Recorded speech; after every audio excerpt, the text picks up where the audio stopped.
Hey y'all, I'm BlaqueWitchYaya. Thank you so much for tuning into this video. And the goal of this video is if you just heard the word Orisha for the first time, this will answer any of the beginner friendly curiosity type of questions you may have in one big video. I know I have different videos explaining each Orisha, the story behind them, what they represent. But this video is for the individuals that are like, hey, I just want to know who they are, what they do, why we have them. Just so if they hear Ogun or Oshun or the word Orisha again, they can have some type of knowledge to go from and then slowly build on their knowledge as they binge watch all the rest of my videos. Or anyone who just like the concepts of Orisha in general, you never know what you can learn from this video. So this is Orisha Explained.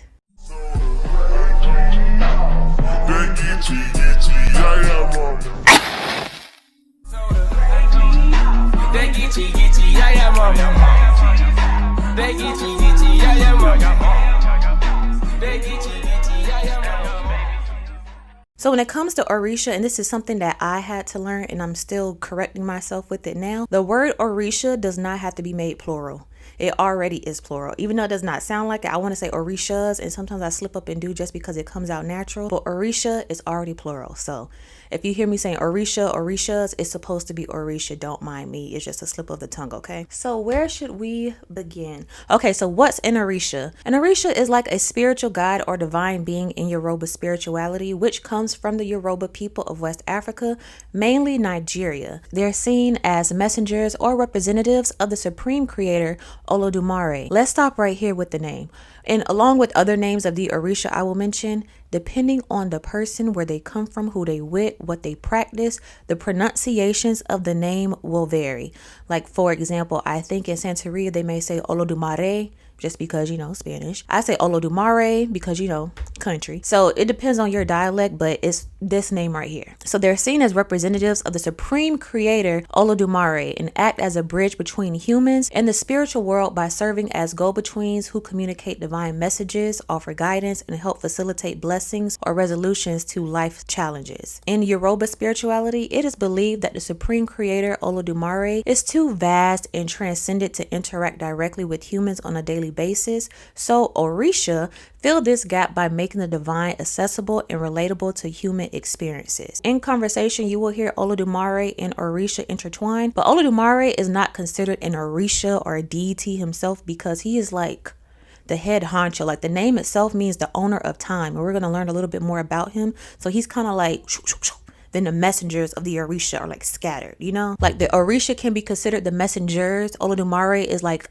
I am the reason why you have a message to send in the first place. Now, why is Olodumare so fancy smanchy that he can't communicate with humans directly on a daily basis? Olodumare is seen as a being beyond the direct reach of human understanding or everyday interaction. The concept reflects the idea that such a powerful, all-encompassing entity operates on a level that is too immense for humans to fully grasp or communicate with directly. If Olodumare were to communicate with us on a daily basis for every prayer, for every candlelit, for every concern, for every moment of confusion that we have, it would be like a computer engineer trying to explain the inner workings of an iPhone to a child that's just trying to watch Miss Rachel on YouTube. Us being the children trying to watch Miss Rachel, it would be like, okay, why did you say, like, what are you saying? Like, what do you mean by this? You know how sometimes when someone's really passionate about a certain topic, they'll go into it using vocabulary we never heard of, and it's like, okay, so what does that mean? Like, is this physics? Like, what are we talking about? So that's when the Orisha step in. Like, child, all he said was ABC 1 2 3 you and me, blue and green. And it's like, oh, okay, I get it. Now, it's not like Olodumare thinks he's too good to talk to us, because he does, just through different avenues. One way Olodumare communicates with us is before we can even communicate ourselves, before we are even born, through our destiny. In Yoruba belief, before a person is born, their soul, their Ori, first part of the word Orisha, okay, you get it? You with me? All right. Our Ori selects our destiny from Olodumare. This destiny shapes our life path, purpose, and the challenges or opportunities we will encounter. In this sense, Olodumare communicates through the blueprint of an individual's life.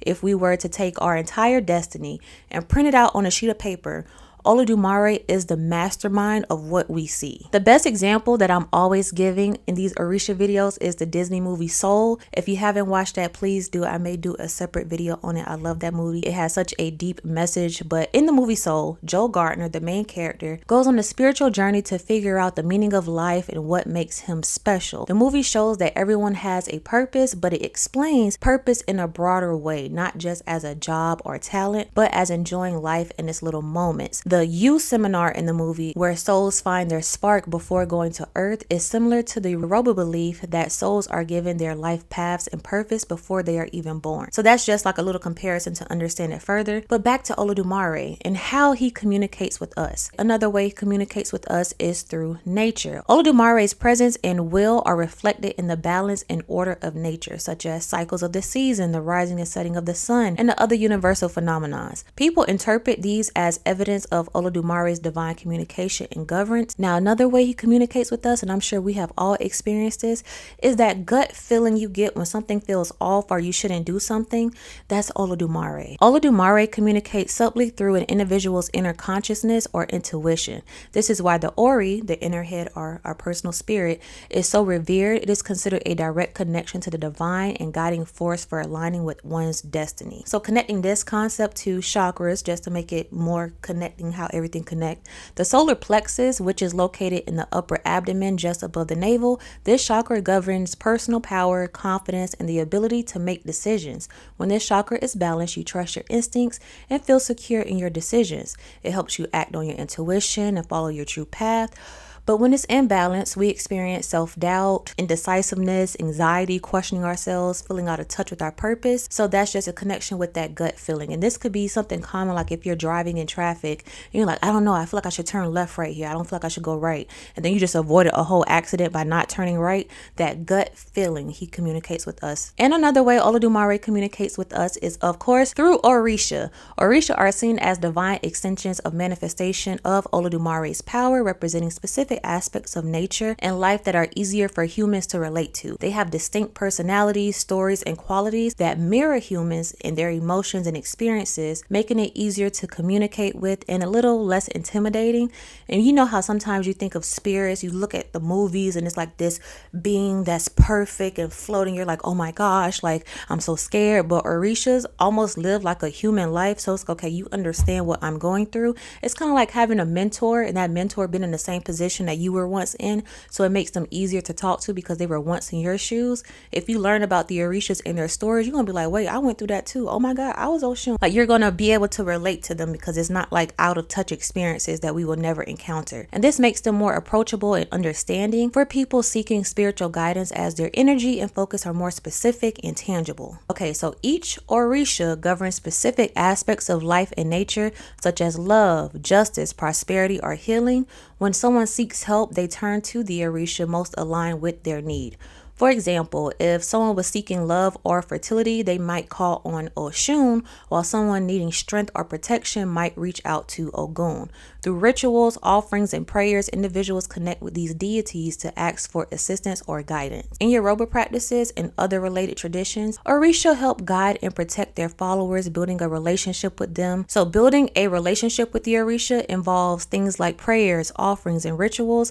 It's a very personal and respectful connection aimed at finding balance and harmony in life. Let's stop here. Who are the Orisha? Who are we talking about? Who are these people that I'm speaking of? So for the Orisha, it's a whole lot of them. It's specifically 401, but not literally. Someone didn't count the Orisha like, okay, 398, 399, 400, 401. Got them all. All right, that's it.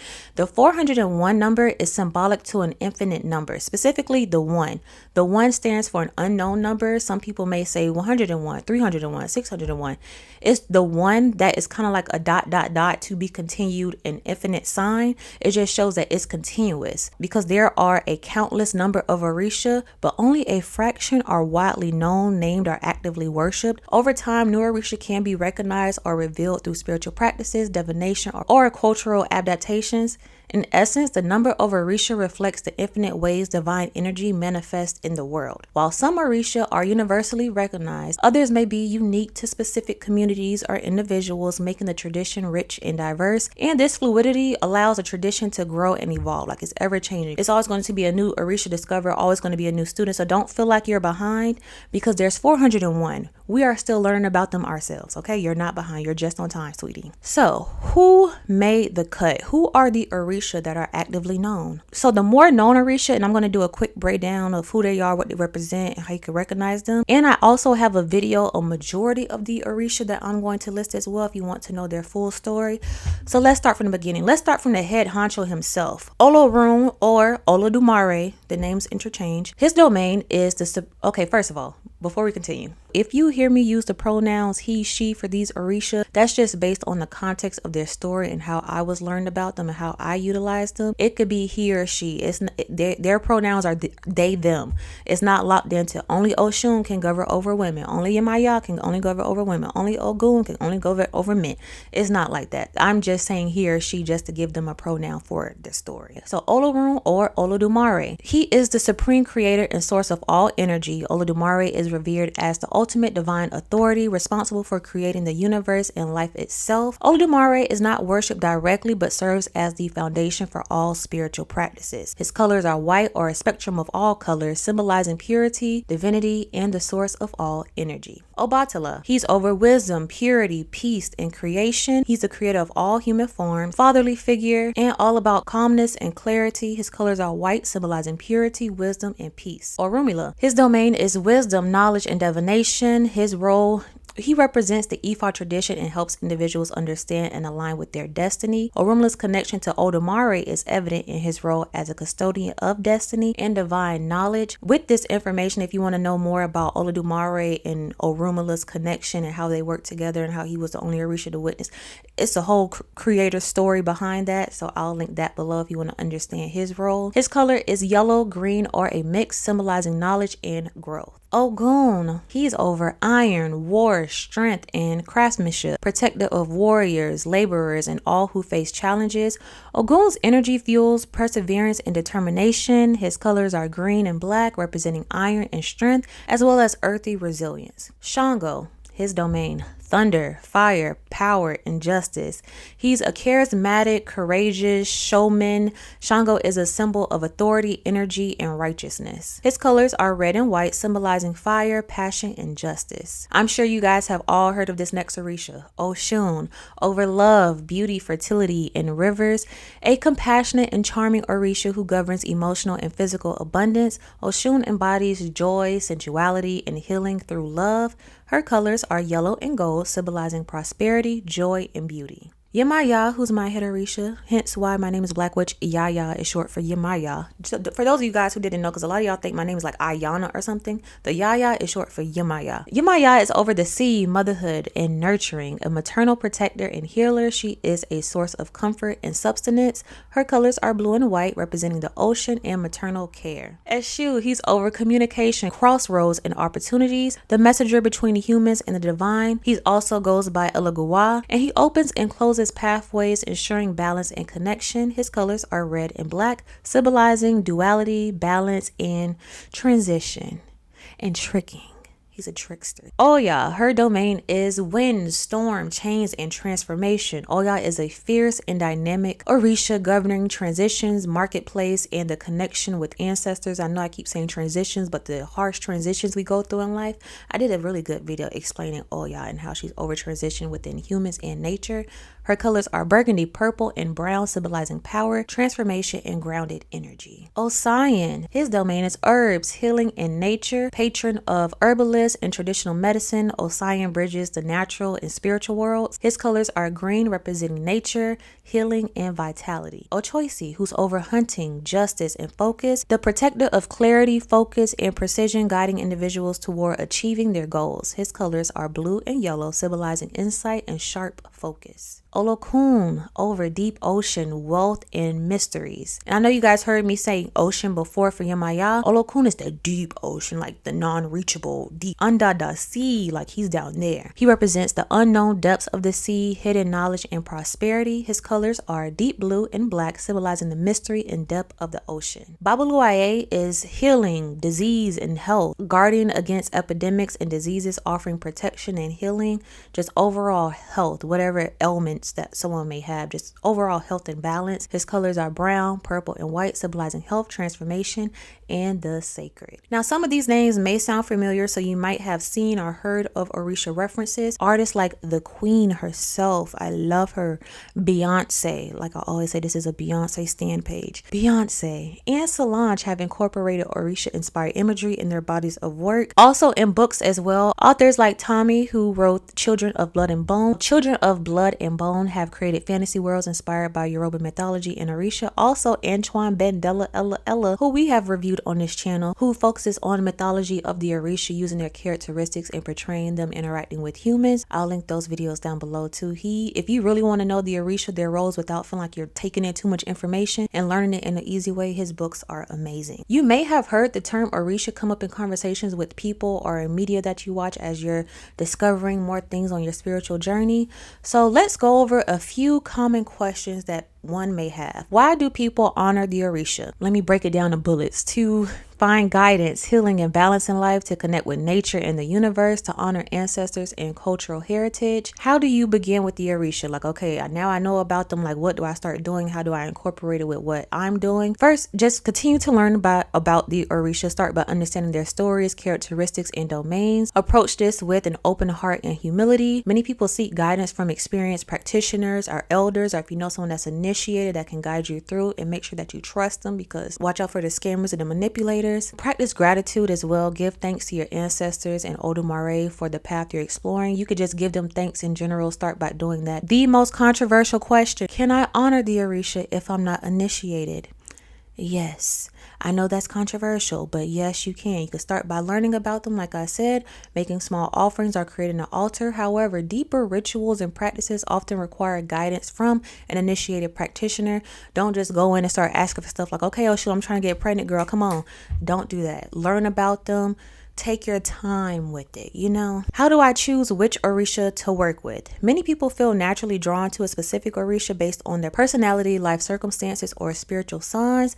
A divination session with a trained practitioner can also identify your guardian Orisha. You may work with certain ones for rituals or practices that you're doing, but it's always that one Orisha or two Orisha that's over your head, over your Ori. What's the first step for someone new to this tradition?